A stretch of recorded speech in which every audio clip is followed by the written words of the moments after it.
tient ses promesses. 13-3 pour l'instant pour Clermont dans ce match ici dans un stade Marcel Michelin plein à craquer. On vous le disait, beaucoup d'ambiance avant le retour des joueurs sur la pelouse. On va revenir ensemble sur la 15e journée du top 14 avec, on en parlait en première mi-temps, beaucoup d'histoires de souliers, de chaussures, c'est dans le thème après les fêtes de Noël et ce réveillon. On l'a vu même ici avec un très beau geste au pied là de Louis Picamol. On a moins l'habitude de le voir dans ce secteur-là. Et oui, c'est vrai que la 15e journée du top 14 a démarré vendredi soir et vous allez voir que la 15e journée, c'est le pied. Voilà le résumé de cette journée avec Nicolas Dupin-de-Bessa et Jérôme Pinault. Le président de Montpellier a trouvé une pointure pour éviter la mise en bière de son équipe. Jack White, pour sa première victoire, a dû boire dans la chaussure de Tchalewatchou du 50, un très bon millésime. Pas besoin de long discours pour trouver l'adhésion du vestiaire. La preuve.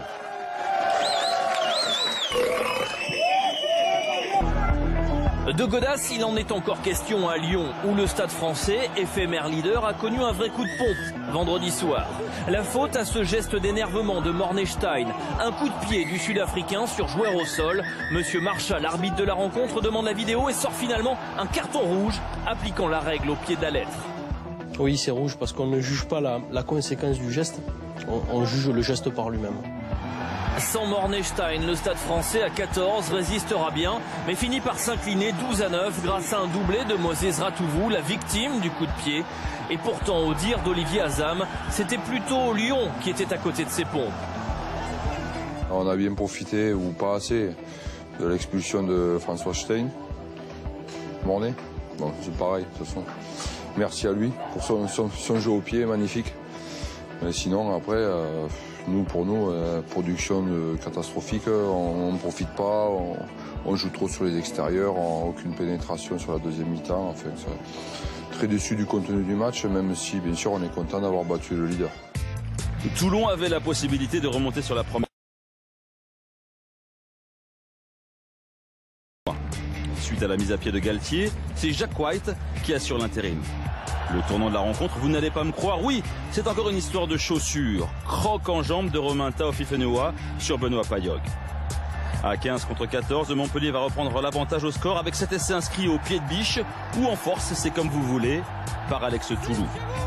Montpellier s'impose 16-12 et empêche ainsi Toulon de reprendre les commandes du top 14.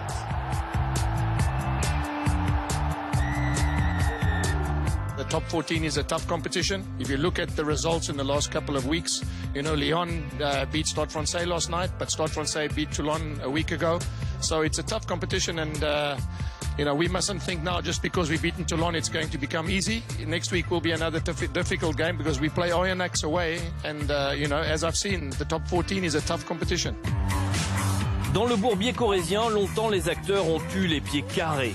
Brive et Bayonne sur un pied d'égalité jusqu'à l'heure de jeu, jusqu'à cette faute de Jean Moribaud. Pour avoir bloqué le pied de Damien Neveu, c'est un carton jaune. Et en infériorité numérique, Bayonne perd pied et encaisse même un essai de Gaëtan Germain. Germain, bon pied, bon œil, car également à 100% dans ses tirs au but. Brive, avec 25 points de Germain, se sort une belle épine du pied en battant Bayonne, un concurrent direct pour le maintien. À part sauter les deux pieds joints dans les flaques d'eau, les enfants se sont ennuyés à Colombes. Pas d'essai dans ce match entre le Racing et Bordeaux, que des coups de pied avec tout de même un zeste de suspense. Maxime Machenaud passe une pénalité, 12-9 pour le Racing. Boxis à la balle de l'égalisation au bout du pied, mais ça passe à côté. Toujours 12-9 pour le Racing. Avec toute cette eau sur le terrain, Félix Lebouris ne peut se retenir de plonger. Machenaud à la toute dernière seconde a donc la possibilité d'enlever le bonus défensif au Bordelais. Raté, 12-9, c'est le score final. Des cartons, de la tension, il y en a eu sur tous les stades. Mais il y a un stade où l'on a vraiment pris notre pied, c'est à Castres. En partie grâce à Rémi Grosso, qui hier marchait sur l'eau. Offrir un essai après une course de 60 mètres. À peine 7 minutes plus tard, Rémi Grosso, pied au plancher, est inarrêtable dans un micro-couloir. Un jeu de chamboule-tout et une remise intérieure quasi parfaite pour l'essai de Palis. Rémi Grosso qui signera même un doublé, un drôle d'essai où à l'origine de l'action, l'ailier castré va se blesser, tel un colosse au pied d'argile. Sincèrement, j'ai pris deux beaux pets au tibia sur la même action et j'avais vraiment mal à la jambe. Et je me sentais vraiment pas de courir. Et en me retournant, effectivement, j'ai dit au kiné que ça allait être compliqué de continuer. Et sur l'action, je vois qu'il y a un décalage au bout. Donc je me dis, allez, je vais y aller un peu en boitillant. Et Geoffrey me donne ce caviar où j'ai plus qu'à faire 5 mètres et à faire mon plongeon un peu dégueulasse parce qu'il me tardait de plus courir. Donc voilà, on va regarder la vidéo, on va décrypter ça et on va voir si on peut pas le refaire. Mais non, c'était improvisation totale. Au pied des Alpes, il y a eu du pied-point avec Olivier Missoup face à Fabien Alexandre.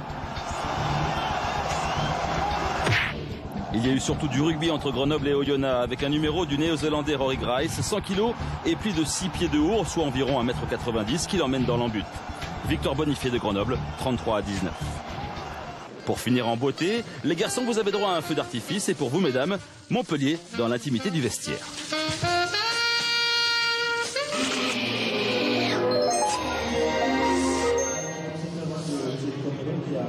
Voilà, on remercie Nicolas Dupin de Bessa et Jérôme Pinault. Et une paire de chaussures à l'abonné qui aura compté le nombre de fois exact où on a entendu le mot pied dans ce sujet. Voilà, on va revenir à ce match qui nous intéresse ce soir, le dernier match de la 15e journée en direct sur Canal. Clermont reçoit le Stade Toulousain. Regardez d'ailleurs au classement actualisé après cette 15e journée. Eh bien Clermont, pour l'instant, qui mène 13-3, reprend, c'est provisoire évidemment avant la fin de la rencontre, le fauteuil de leader. Mais il n'y a que 10 points d'écart, on le rappelle, entre ces deux équipes ce soir. Eric Bail, Thomas Lombard, beaucoup de spectacles en première mi-temps, mais en seul essai. On va peut-être le revoir avec vous.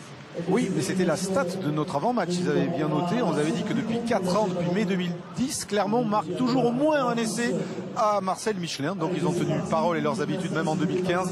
Avec cet essai intervenu donc en fin de première période sur ce contre de Doussain, Flaude va perdre le ballon ici sur cet impact, immédiatement exploité par Camille Lopez pour Aurélien Rougerie, et Thomas Lombard va nous décortiquer cette action avec la palette Canal. Ouais, tu pars d'une mêlée, il y a eu beaucoup de difficultés à avoir des mêlées stables, il y a beaucoup de pénalités sifflées. Ouais, Toulouse qui est chahuté sur cette mêlée, puis Camol qui va parvenir à libérer. Regardez sur le Chouli qui va se positionner pour venir mettre la pression, on va pas suffisamment protéger le demi de mêlée qui va se faire contrer par Damien Chouli.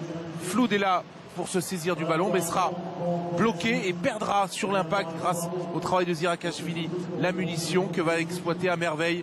On vous laisse admirer Camille Lopez qui va attaquer la ligne, fixer la défense et transmettre un caviar. Perdre un ballon comme ça si près de leur ligne, c'est quasiment impossible à défendre pour les Toulousains. Mais on voit bien que Matanavou cherche à gagner du temps, hein, mais qu'il n'y a pas de défenseurs qui viennent. Il ferme sur Fofana. Il y a la bonne lecture ensuite de Lopez qui adresse la sautée aux joueurs décalés, en l'occurrence Rougerie. Thomas, une stat pour voir aussi les soucis en conquête des deux équipes d'ailleurs. Et on en parlait avec les mêlées précédemment, hein, et on a vu Toulouse qui s'est fragilisé, pardon.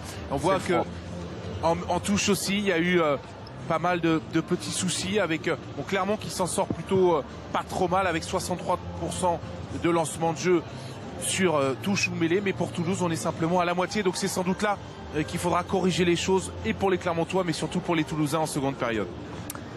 On a vu l'essai de Clermont, on va revoir les deux, on va dire, très très beaux gestes de cette première période. D'abord, ce jeu au pied de Picamol derrière une mêlée. Bien sûr, les amateurs de foot savent que la Ligue 1 va revenir sur Canal dès la semaine prochaine. La Coupe d'Afrique des Nations aussi bientôt. Mais c'est un geste rare de la part d'un troisième ligne derrière une mêlée. Et puis cette magnifique claquette de Gaël Ficou sur cette passe de Matanavou pour servir son ailier. Il était pressé par Morgan Parra et c'était une passe très très efficace.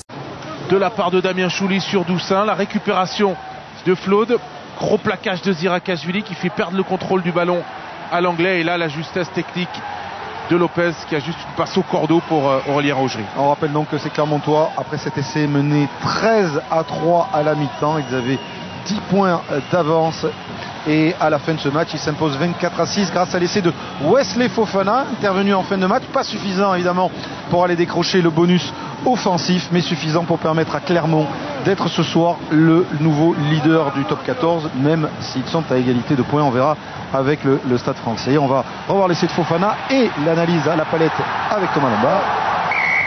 Oui, un essai construit après une multiplication de phases de percussion autour pour essayer justement de concentrer cette défense.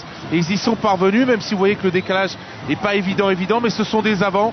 Et avec une transmission rapide et un contre 1 bien négocié par Fofana, l'essai est au rendez-vous. 166 passes par les Clermontois effectuées ce soir. Il a fallu aussi beaucoup déplacer le jeu pour venir à bout de cette défense toulousaine. Avant de retrouver Isabelle Iturburu avec Camille Lopez, ce coup d'œil sur le programme rugby de ce début d'année 2015, en l'occurrence l'enchaînement avec la journée de la semaine prochaine. Les spécialistes rugby reviennent vendredi soir sur Canal+ Sport, juste avant donc Stade Français Castres, et puis samedi Toulon Racing Métro sera le gros match à 14h45. Le match donc de Clermont, le deuxième à domicile consécutif, le derby face à Brive, et évidemment jour de rugby, ma chère Isabelle.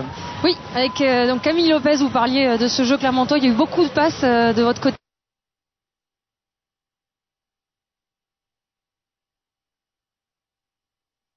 J'avais manqué de pénalités qui sont dans mes cordes, où on aurait pu scorer pour récompenser le travail de l'équipe, et ça n'a pas été fait, donc c'est sûr.